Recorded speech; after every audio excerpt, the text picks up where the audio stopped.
The hardest person to come out to wasn't my parents. It wasn't my friends. It wasn't even society. It was my older sibling, because they were the one who'd seen me through everything. My scraped knees, my teenage heartbreaks, my late-night breakdowns. They knew me better than anyone else, except for this one truth. And that truth, it lived inside me like a quiet storm, waiting for the moment I'd finally have to say it out loud. People always talk about the freedom that comes after coming out, but they rarely talk about the fear that comes before it, the kind that shakes your hands and steals your voice. This is the story of the first time I told the truth to the one person I never wanted to disappoint. When I was little, my older sibling, Lynn, was my hero. They were the one who taught me how to ride a bike, how to cheat at Monopoly without getting caught, and how to keep a secret. They were also the one who protected me when our parents got strict, when I failed a test, when I lost my confidence. But what happens when the secret you need to tell is the one you're terrified they might not understand? My coming out journey didn't start with bravery. It started with pretending.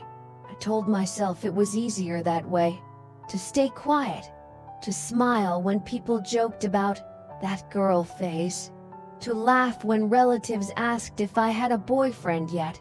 Inside, it felt like I was holding my breath all the time, like every day was an act of self-erasure, hoping no one would look too closely. And every time Lynn asked how I was, I'd say, "I'm fine." But I wasn't. I was terrified of the truth, and of what the truth might cost me. Because if Lynn didn't accept me, then who would? It happened on a Sunday morning. That kind of slow, lazy morning where the world feels soft. Rain was tapping against the windows, and Lynn was in the kitchen making coffee, their usual weekend ritual. They looked up from the mug and said, "So, are you seeing anyone?" Simple question, innocent even, but it hit me like a punch. My throat closed up, my pulse quickened, and I did what I always did. I deflected. I said, "Not really, it's complicated." Lynn raised an eyebrow. Complicated sounds like there's someone. Their tone was teasing, gentle, but I froze. There was someone. Her name was Mai, and every time I thought about her, my chest filled with this quiet warmth, like light sneaking through a closed door. I don't know why I said it that day. Maybe I was tired of hiding, maybe I wanted to be known. But before I could stop myself, I said it. Her name is Mai. There it was. The truth floating between us, fragile and real. Lynn blinked. "Her?" I nodded. "Yeah, her." And then the silence came. The kind of silence that hums, that feels heavy enough to crush you. They didn't say anything, just stared down at the table for a long time. Then Lynn got up, grabbed their mug, and walked out of the room. No words, no reaction, just the sound of their footsteps fading away. And I sat there, watching the rain, feeling like the world had split in two, before and after. I didn't move for hours. The coffee went cold. The rain stopped, and I just sat there, listening to the echo of my own heartbeat. I kept replaying the moment, the words, the silence, the way Lynn left. Every part of me wanted to take it back, to pretend it had never happened, because losing their love felt like losing the safest part of my life. And then, just as I was about to go to my room, I heard footsteps again. Lynn walked in, holding an old shoebox. They sat across from me, put the box on the table, and said, "Open it." Inside were photos, us as kids, at the beach, at school events, smiling in front of birthday cakes. One photo caught my eye, me at age 6, missing my 2 front teeth, grinning while Lynn held my hand. On the back, written in marker, it said, "Always got your back."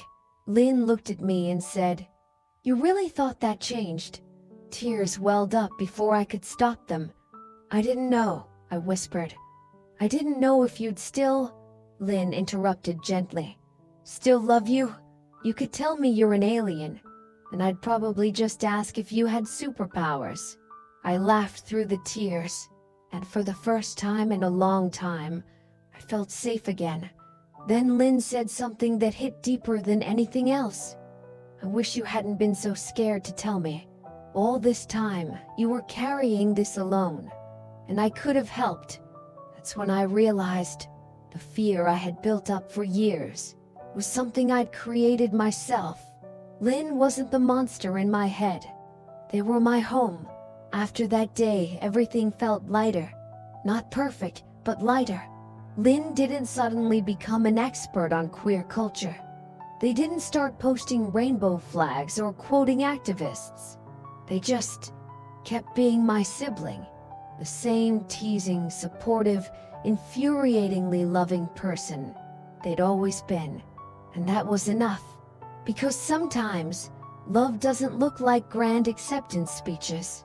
Sometimes it looks like nothing changing at all. Just two people sitting across from each other, sharing the same silence, and finally understanding it. For the first time, I didn't feel like a secret. I didn't feel like something to be edited or hidden. I just felt whole. That night I texted Mai. I told Lynn. She replied, and I said, they stayed. It was such a simple word, stayed, but it felt like the biggest one I'd ever said. Because staying means everything. When you've lived your life expecting people to leave, if you're listening to this right now, and there's someone in your life you're scared to tell the truth to, I get it. I know how it feels to carry something inside you that you think might ruin everything. To rehearse the conversation in your head 1,000 times and still feel your throat close when you try to start it. But here's what I've learned. The people who truly love you want to love all of you, not the edited version. And yes, it's terrifying, but hiding doesn't protect you. It just builds walls between you and the people who might actually care enough to climb them. Your coming out journey doesn't have to be loud or public. It doesn't have to look like a movie. It can be quiet, messy, human, and still matter. Because what matters most is that you stop pretending that who you are is something to apologize for. Being honest is scary, but being invisible is worse. And maybe, just maybe, when you finally speak your truth, someone you love will surprise you in the best possible way. Maybe they'll stay. Maybe they'll help you build the version of your life you were always meant to have. Being queer isn't about fitting in. It's about finally finding peace in your own skin. It's about love. Real, messy, complicated, brave love, starting with yourself. And if you're not ready yet, that's okay too. You're not late. You're just on your way. I want you to know this. You deserve the kind of love that doesn't make you shrink, the kind that lets you breathe fully, speak freely, and exist loudly. And if you're still searching for that, you've already taken the first step.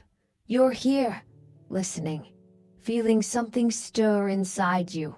If my story reminded you of your own, tell me about it in the comments. You don't have to share everything. You can just say, I get it, or I'm still figuring it out. That's enough. And if you want to be part of a place where lesbian stories, queer stories, and real voices are seen, heard, and celebrated, hit subscribe. Stay here, stay safe, because this is more than a story. It's a reminder. You are not alone. You are not unlovable, and you are not too late. And when you finally stop hiding, you realize the truth was never what broke you. It's what finally set you free.